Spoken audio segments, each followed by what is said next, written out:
тестер, който тества релетата на автомобилите и камионите от 12 до 24 волта.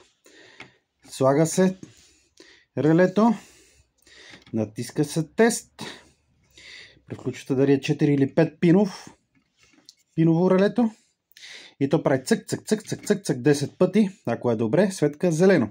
Ако е зле, свети червено. Вътре има един електронен волтметър. Горе показва 12 или 24 волта ли акумулатора.